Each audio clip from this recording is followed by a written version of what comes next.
Hi there, it's Tracy here from the Papercraft studio. Thank you for joining me today. Today I'm going to show you how to make this Happy Hibiscus spring card. Spring or summer, it looks really bright and cheery, doesn't it? So the Happy Hibiscus bundle here is available as an online exclusive. There's the stamps, there's the dies, and also this embossing folder, which is also, well, it's actually a hybrid embossing folder, so you can use it to cut and emboss at the same time with some of the dies in here, like this. So it's a really good set to have in your stash, and I just love this embossing folder. And I just wanted something quite subtle on the front of my card here, because I wanted to keep it nice and light.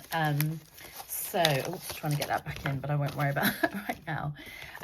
So yes, it's a lovely set. All the details for the products that I use in my videos will be listed below. If there's anything you want to buy, you can either buy direct from me if you can collect from me, or via my online shop, and I very much appreciate that. Also, if you'd be happy to subscribe to my channel, I would really appreciate that, because it really helps my kind of reach, and more people get to see my videos. Okay, so here are the supplies you need. You need a piece of lemon lolly cardstock, and this measures 5 3/4 inches by 8, and I've scored it down the middle here at 4 inches. You need a piece of basic white cardstock. This is just to go inside to write on. This measures 5 1/2 inches by 3 3/4. You need another piece of basic white cardstock. This is for the front, and this one measures 5 1/2 inches by 3 inches. You need a piece of, now this is, I didn't show you this actually, this is the Vellum. It's in the January to April catalogue, so it won't be available for too much longer, and it's this lovely set up here. So you get 6 sheets, so 3 of each, 12 by 12 sheets for £9.50. It's really good value, and really pretty. So yeah, so that's what I've used there. You need a piece of basic white cardstock. This measures there's 1 inch, I think, by 1 inch by 5 1/2 inches, and you need some scraps of lemon lolly, what's this, granny apple green and garden green, so for these little bits here, and some white for the flowers and the label. Okay, right, let's get started. Okay, let's pop that there. So I'm going to start with just by putting my insert in, so I know that I've got the right piece. So it's, if you get this in a set from me, it's the biggest piece here. And you could just write on the inside. Lemon lolly isn't very dark, is it? But it looks quite professional, I think, to have a little insert, doesn't it? Even more professional if you can get it straight. There we go. Okay. Oops, I've got glue on me already. Now, you could, when we put this on, I've put this piece of white behind to make it show. You can see the difference here. Straight on the lemon lolly and not. So you can see the difference. Is up to you which, but I think the flowers pop more when you can see it. So I'm going to attach those two, not too much glue, just going to see which way around this is, because you don't really want to see it through, but actually we're actually sliding this piece behind here, so you can put it down the edges. I'll just put some little dots, I think, down here, because glue will show through vellum. It will dry clear, but it does show. But also, if you know where you're going to put your label, you could you know, put some glue strategically on that piece. So these will just fit together. There's no kind of border, because it's just to serve a purpose, really. There we go. Okay, so leave that to dry. I've gone ahead and cut one of my leaves here. I'm just going to cut the other one. So this is in garden green, and I'm going to cut another one in granny apple green. These are the other dies I've used from the set. Some really lovely labels here, and these really cute little flowers. So while I'm here, I'm going to cut all of these layers. So I've got some lemon lolly. I'm going to cut 2 of the flowers in lemon lolly, a large and a small, and I'm going to cut 2 just in basic white, and then we're just going to edge them. I'm also going to cut this label and this label, so I'll be right back. Right, here we go. Now I love it when they give us sets when they've got more than one of the same flower, because it makes our lives much easier, doesn't it? So don't need that. I need to poke these out. Here, what's the yellow one, I think? That one. Oh, it's still on my machine. Come back. That leaf. Lovely. Okay, so I'm just going to put all these back in my box because I need them for my class and I don't want to forget anything. There's one more big flower. There we go. Okay, back in my class box. Right, so let's go ahead and emboss this layer as well. So I'm actually going to cut it first and then emboss both pieces together, and it's better to do that, otherwise if you emboss it and then cut it, it can kind of squish it down a bit. So on the short side at the top, I'm just going to cut at 1 inch. So I'm lining it up over here on my trim, and there's a little 1 inch there. You could do this side if you prefer, but when it's these smaller cuts, I prefer this side. Okay, so then you've got the 2 pieces you need to stick on the front of the card, and I'm just going to get the embossing folder here and pop these in, whichever bit of the embossing folder you want. It doesn't show hugely on this white, but enough just to give it some detail. So I'm going to run this through now and I'll be right back. Okay, so pretty. Look at that, lovely.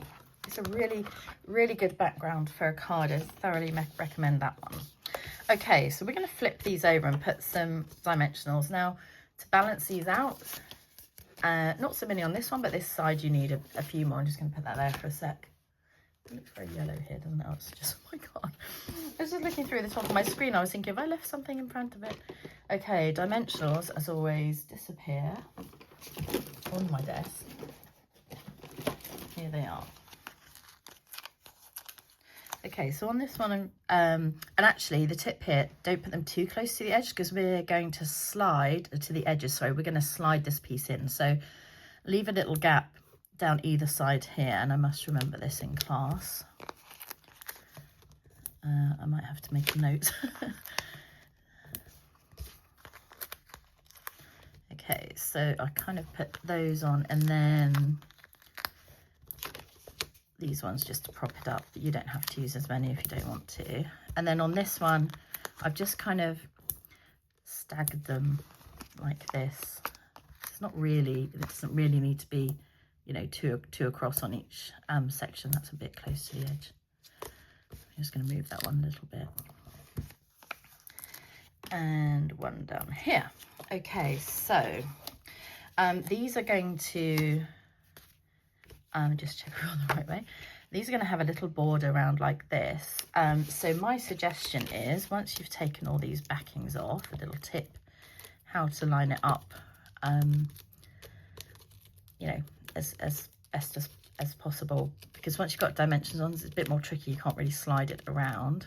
So what I do is I just move it like this. So I'm not actually sticking anything down. I just kind of eyeball where I think I've got it about right, and then just stick it down. And bear in mind, I'm doing this on camera, so I'm not kind of straight over the top. So mine might not be. You might think, well, it's not a great tip. It didn't even work, but it will if you're a bit closer to your paper. Okay, and then this one, again, we'll do the same thing. I'm just going to turn it around this way this time. And yeah, just kind of hover over until you feel happy like that. Okay, so this bit's now stuck, and we're going to slide it down the middle here. She says, oh, I've done this one the other way around. Oh well, people can choose, I guess. Yeah, can you see why we needed to not have those too close together, those dimensional? So actually, might not even have to stick that down because it's going to be pretty firmly in place. But oh, it's kind of annoyed me that I've done that the wrong way around. Never mind. I prefer it this way if you're sticking it on. Yeah, it might have to do now. So if you do want to stick this down, I would suggest maybe just a little bit where you're going to put your label, actually, because it just won't show, and it's probably easier to slide it so it's not all over their cardstock, because you don't want to get any on the front of your vellum. I've put it in the place where it's stuck a bit, didn't I? Okay, let's see if I can slide it in either side like this. Oh, no, that doesn't work. If you leave enough room, it will work perfectly fine. Here we go. Just kind of spreading the glue up a little bit.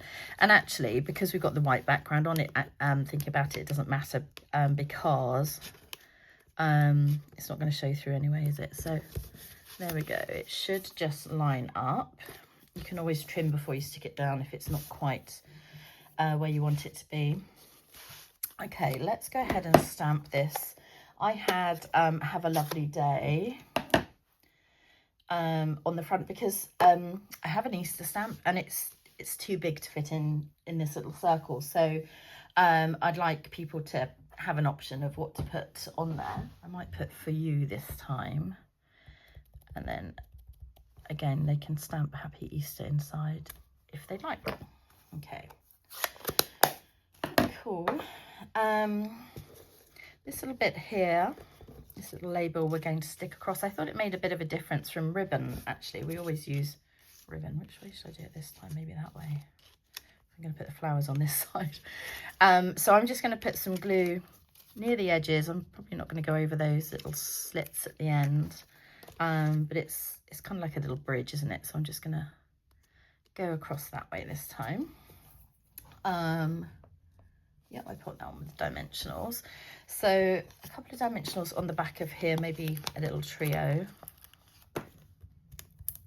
Again, I'm going to do them not too close to the edge, because I want to be able to kind of poke the leaves and things underneath. So, oops, did that slide a bit? Didn't want it too much of an angle. There we go. For You. And then with the leaves, these are really cute that you can bend them up, and they've got that little detail in. So I'm just popping these under here, like this, with some glue. And then I'm going to put the flowers, a couple there and a couple on the other side. So I'm probably going to stick them out a little bit further than I had them shown there. Ooh. Oh gosh, come on, Tracy. Just so the flowers don't completely kind of cover them up, because they're very pretty. I'm just putting a tiny bit of glue on there. And of course you could have your leaves wherever you like them to be. Okay, with my flowers. So I've mixed and matched my, these are cute, look, they just pop up like that. My white ones and my lemon lolly ones. And I've got my daubers here. You seen these before? You get a little pack of 5 daubers. All you do, you just dip them in your ink here, and then you can just go around the edge just to pop a little bit of colour on. They're really inexpensive, and you know, you can almost kind of wipe them clean. I would stick with, you know, one for yellows, maybe one for blues and things, one for pinks. But you can use them again and again, and they just put that little pop of colour on. And sometimes I don't want full-on colour flowers, so they're perfect for that. So yeah, little sponge daubers. I'll put the details again below. They're fun for children as well. If you've got children or grandchildren, they love using these. Okay, ink's away. So I think the big flowers I put on with glue. Like I say, I just mixed and matched. You could do all the same if you wanted, or the yellow or the lemon lolly, but I quite liked this little difference on here. So that one there. I mean, it doesn't matter that I've got this around the other way, does it, this time? You know, options. But I think these little flowers where I've put the, oh, I'm going to do a little dimensional on these actually. But yeah, I think they're flowers where I've put the little daubing on. It just really lightens it up. Come on, wants to stick to my finger. Yeah, just lightens the card up, doesn't it? Makes it really nice and springy. And like I say, you can just pull those edges up because they will get flattened when we put this on the back.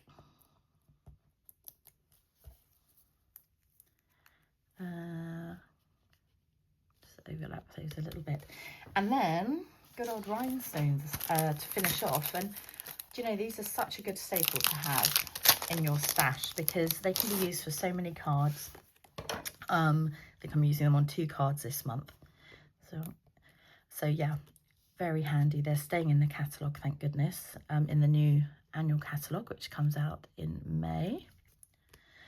If you're coming to my launch party, you will get your catalogue in your goodie bag. But if not, and you don't have a current demonstrator and you're in the European market, do contact me and I'd be happy to send you a copy. Okay, so there we have it. I hope you enjoy making my Happy Hibiscus spring card. Take care, see you soon, bye.